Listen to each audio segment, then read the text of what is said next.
High Frequency Active Auroral Research Project, HAARP, 30 miles from Fairbanks, Alaska, is the real focus of anti-missile defense that SDI was purported to be, and much more.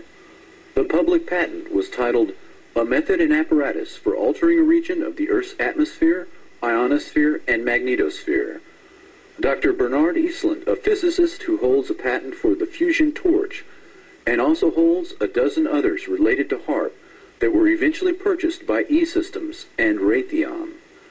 Patent number 4686605 claims the following uses: cause total disruption of all forms of communications over a very large portion of the Earth, missile or aircraft destruction, deflection, or confusion, weather modification, by altering solar absorption, also altering composition of the atmosphere.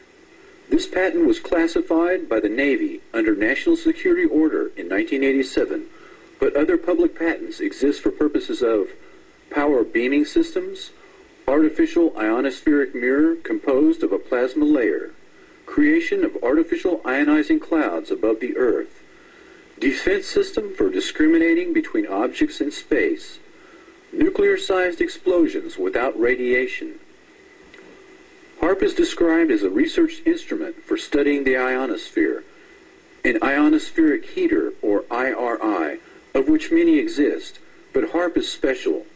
The ability to focus energy and the unprecedented amount in gigawatts, billions of watts, makes it literally millions of times more effective at heating the region about 120 miles above the Earth's surface. The atmosphere has most of its density below 30 miles altitude. The ionosphere is the very thin layer above that absorbs dangerous ultraviolet radiation and makes life possible on Earth.